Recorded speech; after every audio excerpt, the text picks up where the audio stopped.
Hello students, मैं आ गई हूँ आपके सामने एक नई सीरीज़ लेके, जिसके अंदर हम पढ़ने जा रहे हैं अपनी 10th क्लास की एनसीईआरटी। उसके अंदर गिवन बायोलॉजी के चैप्टर्स। इन चैप्टर्स को हम शुरू करेंगे 1 बाय 1, जो कि हमारी एनसीईआरटी में गिवन है। हमारी एनसीईआरटी में पहला चैप्टर जो गिवन है बायो का, वो है chapter number 6, that is life process. तो लाइफ प्रोसेस फर्स्ट चैप्टर हमारी एनसीईआरटी में गिवन है, और जो कि बहुत इम्पोर्टेंट और बहुत मार्क्स देने वाला चैप्टर है। इसके अंदर बहुत ही इंटरेस्टिंग प्रोसेस हमारे गिवन है। आप पढ़ेंगे, आपको मज़ा आएगा और मुझे पढ़ाने में मज़ा आएगा। तो हम आज एक नया चैप्टर शुरू करने जा रहे हैं, life process. So come on, let's begin our topic. तो आप और मैं, हम सभी देखते हैं कि हमारी सराउंडिंग में बहुत कुछ प्रेजेंट है। उनमें से कुछ चीज़ हमारी लिविंग है और कुछ चीज़ नॉन लिविंग है। क्या चीज़ है जो हमारे किसी ऑर्गेनिज्म को डिफाइन करती है कि ये लिविंग है, और क्या चीज़ उसको डिफाइन नहीं कर पाती कि ये लिविंग है, और हम उसको बोल देते हैं कि ये एक नॉन लिविंग थिंग है। हमारे जितने भी लिविंग ऑर्गेनिज्म है वो कुछ कॉमन कैरेक्टरिस्टिक शो करते हैं, जो कि उन्हें बताती है कि ये चीज़ लिविंग है। वो कॉमन कैरेक्टरिस्टिक्स क्या है?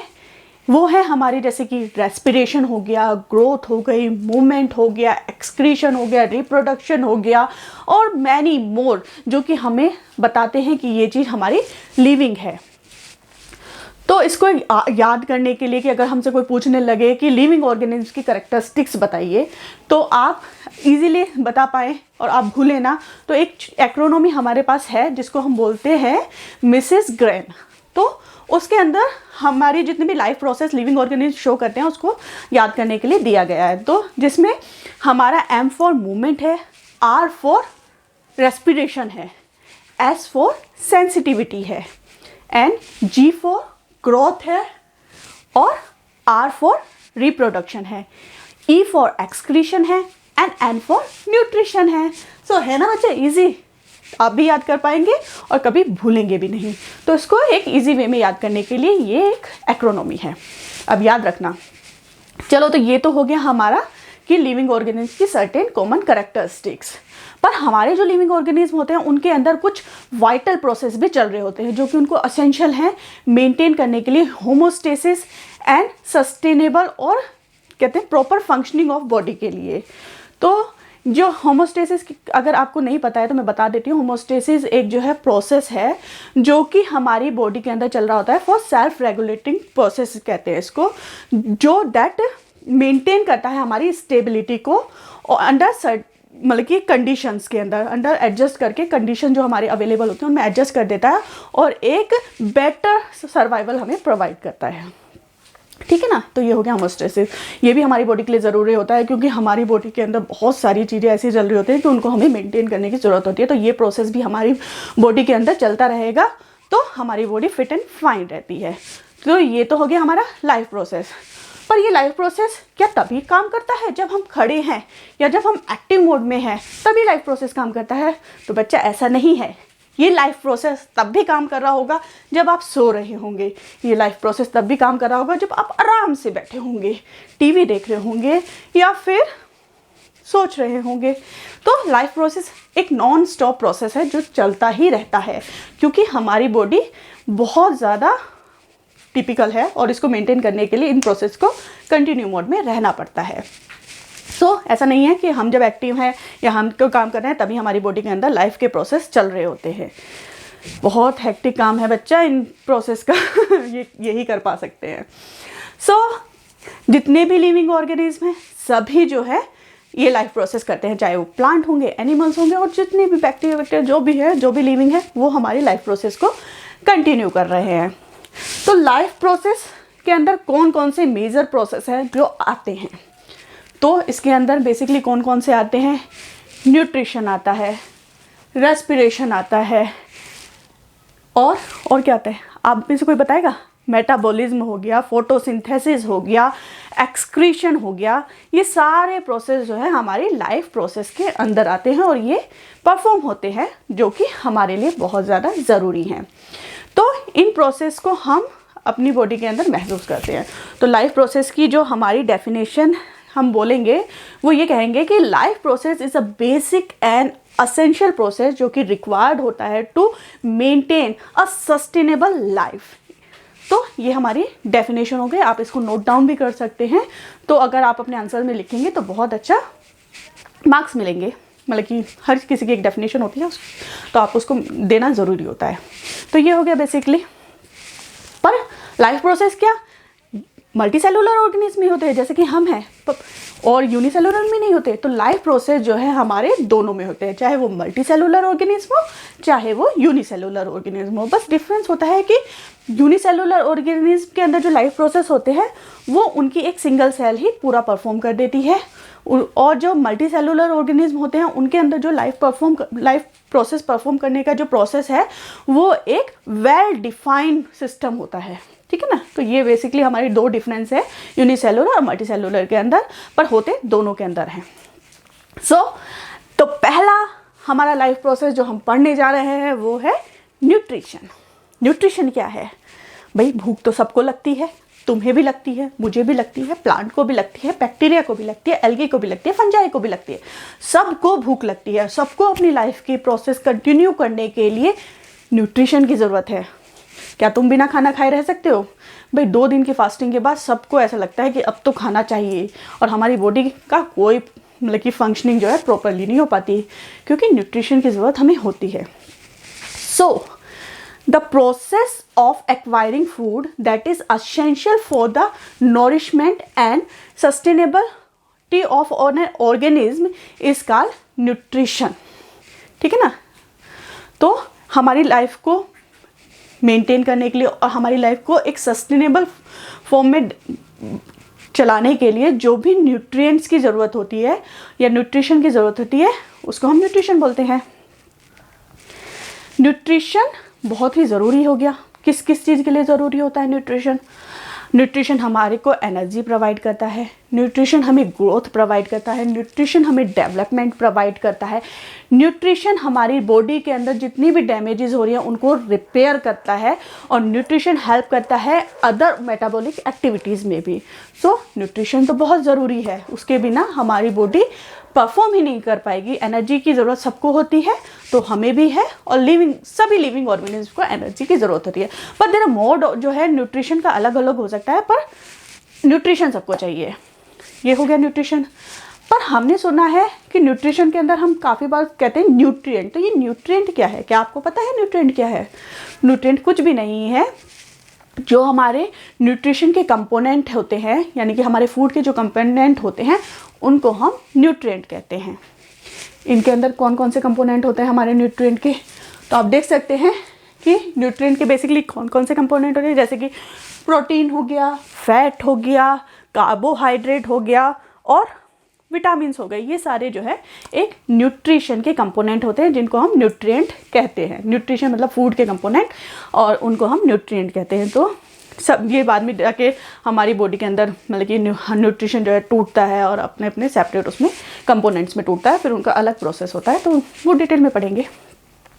सो come to the topic that is nutrition we are study. So nutrition हमारा ये हो गया। पर हमारा फर्दर न्यूट्रिशन जो है 2 टाइप में डिवाइडेड होता है, that is autotrophic mode of nutrition and heterotrophic mode of nutrition. तो ऑटोटॉपिक मोड ऑफ न्यूट्रिशन में क्या होता है कि जो वो होते हैं ऑर्गेनिज्म होते हैं अपना न्यूट्रिएंट और न्यूट्रिशन जो है खुद प्रोड्यूस करते हैं। They made their nutrition by self. Those organism are called as autotrophic organism और ऑटोट्रोपिक मोड ऑफ न्यूट्रिशन, ठीक है ना। तो वो कौन कौन से autotrophic mode of nutrition show करने वाले हमारे वो हैं ऑर्गेनिज्म हैं जो अपना फूड खुद बनाते हैं? तो कौन कौन से आप बताओ? प्लांट हो गया, है ना, कुछ बैक्टीरिया भी हमारा अपना जो है फूड जो है खुद बनाते हैं। किसकी हेल्प से बनाते हैं? जो organism with the help of light अपना फूड बनाते हैं वो शो करते हैं फोटोट्रोपिक न्यूट्रिशन, और जो organism with the help of chemical अपना फूड प्रिपेयर करते हैं वो शो करते हैं कीमो फोटोसिंथेसिस, है ना। तो फोटोसिंथेसिस कौन शो कर रहे हैं? जो लाइट से अपना फूड बना रहे हैं, दैट इज प्लांट। प्लांट हमारा किससे फूड बनाते हैं? लाइट के थ्रू।